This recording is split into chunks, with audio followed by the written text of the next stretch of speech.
Hello friends, welcome to Tech Info and Career Guidance. So friends యాక్చువల్గా ఏంటంటే మనకి యూఎస్లో ప్రీమియమ్స్ అది ఇమిగ్రేషన్ ప్రీమియమ్స్ కావచ్చు, ల్యాండ్ కనుక ఎక్స్టెన్షన్ ప్రీమియమ్స్ కావచ్చు, ఏవైతే ఉన్నాయో అవన్నీ కూడా మళ్ళీ ఒకసారి ఇంక్రీజ్ అయ్యాయని మనకు తెలిసిందే. సో రీసెంట్గా మేము ఏంటంటే కనుక ఒక రిపోర్ట్ డౌన్లోడ్ చేసుకున్నప్పుడు ఏ కేటగిరీ వాళ్ళకి ఎంతెంత ప్రీమియం అనేది ఇంక్రీజ్ అయ్యింది, వాళ్ళు ఎంతెంత అమౌంట్ అనేది ఎక్స్ట్రా పే చేయాలని చెప్పేసి ఇందులో టాపిక్ అయితే కానీ నేను చెప్తున్నాను. సో ఒకసారి మీరు ప్రీమియం చూసుకున్నారనుకోండి, మనకి ఇక్కడ కేటగిరీస్ ఉంటాయి ఫ్రెండ్స్. కేటగిరీస్ అంటే కనుక ఏంటంటే ఇప్పుడు F1 కేటగిరీ ఉంటుంది. F1లో మళ్ళీ మన H1 కేటగిరీ ఉంటుంది. తర్వాత E1, E2, E3 కేటగిరీస్ ఉంటాయి. అండ్ టీవీ కేటగిరీస్ ఉంటాయి. సో ఇలాంటివి చాలా కేటగిరీస్లో అయితే కనుక మనకి వీసా టైప్స్ ఉంటాయి అన్నమాట. సో చాలామందికి మనకి తెలిసింది ఏంటంటే కనుక ఇక్కడ వర్క్ చేసే వాళ్ళకి కంప్లీట్ యూఎస్ రిక్రూట్మెంట్లో చేస్తున్న వాళ్ళకి మనకి మేజర్గా F1, H1 and H4 EADs, లేదంటే గ్రీన్ కార్డ్స్ L1, L2 ఇవి తెలుసు అనమాట. మనకి ఇంకా ఇక్కడ R1 అనే వీసా ఉంటుంది, J1 వీసా ఉంటుంది, M1 వీసా ఉంటుంది, అండ్ అదర్ వీసాస్ కూడా ఉంటుంది. DV వీసా ఉంటుంది, E1, E2, E3 ఇవే వీసాస్ ఉంటాయి. అండ్ మనకి గ్రీన్ కార్డ్ వీసాస్ కూడా డిఫరెంట్ వీసాస్ అనేవి అయితే కనుక ఉంటాయి అనమాట, ఖచ్చితంగా ఉంటాయి. సో అవన్నీ ఏంటంటే కనుక అందరూ వర్క్ చేయరు దాని మీద, బట్ ఏంటంటే కనుక చేస్తారు. కొందరు వర్క్ చేస్తున్న వాళ్ళు అక్కడ వాళ్ళకైతే కనుక ఒక క్లారిటీ అనేది ఉంటుంది అనమాట. సో ఇవాళ మనం చూస్తున్న ఇక్కడ వీసా ప్రీమియం ఏంటంటే కనుక ఏ ఇమిగ్రేషన్కి, పిటిషన్స్కి కావచ్చు, అదర్ వీసా టర్మ్స్కి కావచ్చు ఎంత అమౌంట్ ఇంక్రీజ్ అయింది అనేది ఇక్కడ చూద్దాం ఫ్రెండ్స్. సో ఈ ఇన్ఫర్మేషన్ అంతా మనకి ఏంటంటే యూఎస్సిఎస్ నుంచి మనకి ఇన్ఫర్మేషన్ అయితే దొరుకుతుంది అనమాట. ఇక్కడ మీరు చూసారనుకోండి, ఫామ్ ఏ ఫామ్స్కి ఎంతెంత అమౌంట్ పెరిగింది అనేది మీకు ఇక్కడ తెలుస్తుంది అనమాట. Form Y129 petition for non immigrant వర్కర్స్కి కావచ్చు, ల్యాండ్ H2B కావచ్చు, R1 non immigrant visa status కావచ్చు. వీళ్ళ ఫీజు ఏంటంటే ప్రీవియస్ వచ్చేసి $1,685 ఉంటే అది ఇప్పుడు $1,780కి ఇంక్రీజ్ చేశారనమాట. అది సేమ్ ఫర్ ఇది ఏంటంటే కనుక H2B వాళ్ళు H2B వచ్చేసి మనకి మేజర్గా అగ్రికల్చర్ మీద వర్క్ చేస్తున్న వాళ్ళకి, R1 వచ్చేసి మనకి రిలీజియస్ స్టేటస్ ఉంటుంది. సో దాని మీద వెళ్తున్న వాళ్ళకి కొందరికి. అది కాకుండా ఇప్పుడు form I-129 petition for non immigrant workers, all other available forms I-29 classifications. So ఇక్కడ మనకి ఏంటంటే కనుక నేను చెప్పాను కదా, మనకి జనరల్గా తెలిసిన వీసాస్ H1B కావచ్చు, H4 కావచ్చు, L1 కావచ్చు, L2 కావచ్చు, ఇంకా మనకి తెలిసిన అదర్ వీసాస్ ఉన్నాయి. O1, P1 అని, Q1 అని, TN అని, ఈ వీసాస్ అన్నీ ఉంటాయి అన్నమాట. సో ఇక్కడ మీరు చూసుకున్నారు అనుకోండి, E1 నుంచి E1, E2, E3, E1 visas, E2, E3 visas, E3 వచ్చేసి మనకి ఆస్ట్రేలియా వీసా వచ్చేస్తుంది, H1B కావచ్చు, H3 వీసాస్ కావచ్చు, L1A కావచ్చు.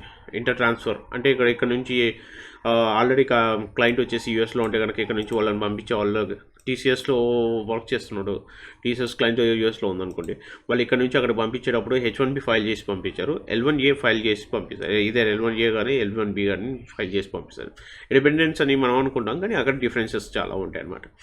ఇక్కడ LZ వీసా కావచ్చు, O1, O2 కావచ్చు, P1, P1S కావచ్చు, P2 కావచ్చు, సో P2S కావచ్చు, P3, ఇవన్నీ కూడా ఏంటంటే కనుక వీసాస్ అనమాట యాక్చువల్గా.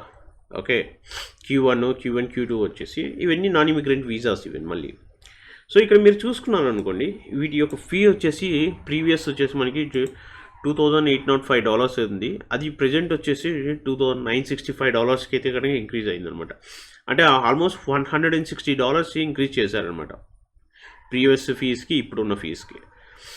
అదే ఇప్పుడు form I-140 immigrant petition for alien workers, already I-140 అంటే కనుక వాళ్ళు నెక్స్ట్ గ్రీన్ కార్డ్స్కి అవైలబిలిటీ ఉన్న వాళ్ళకి యాక్చువల్గా ఆ కేటగిరీలో ఉన్నవారు L11, L12, L13, L21, okay, E31, E32, E3 visas. వీటికి వచ్చేసి మీకు దీనికి కూడా ఏంటంటే కనుక సేమ్ వీసా ఉన్నాయి.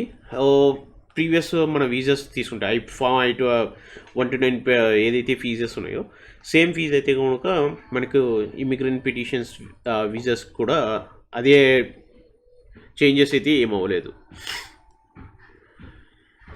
అండ్ ఫామ్ I-539 ఇది ఏంటంటే కనుక ఎక్స్టెన్షన్ వీసా అప్లై చేస్తున్నప్పుడు, ఓకే, ఎక్స్టెన్షన్ కావచ్చు, స్టేటస్ చేంజ్ చేసుకోవడానికి కావచ్చు, ఈ స్టేటస్లో ఉన్న వాళ్ళు అది స్టూడెంట్ వీసాస్ ఇవన్నీ F1, J1, M1 అనేవి అన్నీ కూడా స్టూడెంట్ వీసాస్ అనమాట. F1 వచ్చేసి మనకి తెలిసిందే, J1, M1 వచ్చేసి మాస్టర్స్కి అడ్వాన్స్ వీసాస్ అవి. సో వాళ్ళకి ప్రీవియస్ వచ్చేసి $1,965 ఉంటే కనుక అది ఇప్పుడు $2,075కి ఇంక్రీజ్ చేస్తారు. అంటే ప్రతి దాంట్లో కూడా ఏంటంటే మీకు ఆల్మోస్ట్ $160 to $170 అయితే కనుక ఇంక్రీజ్ అయి ఉన్నాయి అనమాట. సో ఇది వచ్చేసి ఎక్స్టెన్షన్ చేంజెస్ వీసాస్కి రిలేటెడ్ ఇన్ఫర్మేషన్. అదే ఇప్పుడు మీరు ఇక్కడ తీసుకున్నారనుకోండి, ఫామ్ I-75 అప్లికేషన్. సో ఇది వచ్చేసి స్టెమ్ అప్లికేషన్స్ ఎవరైతే చేంజెస్ ఉంటారో సో వాళ్ళకి ఎలిజిబిలిటీ అప్లికేషన్ ఏదైతే ఉందో వాళ్ళ చేంజెస్కి అనమాట.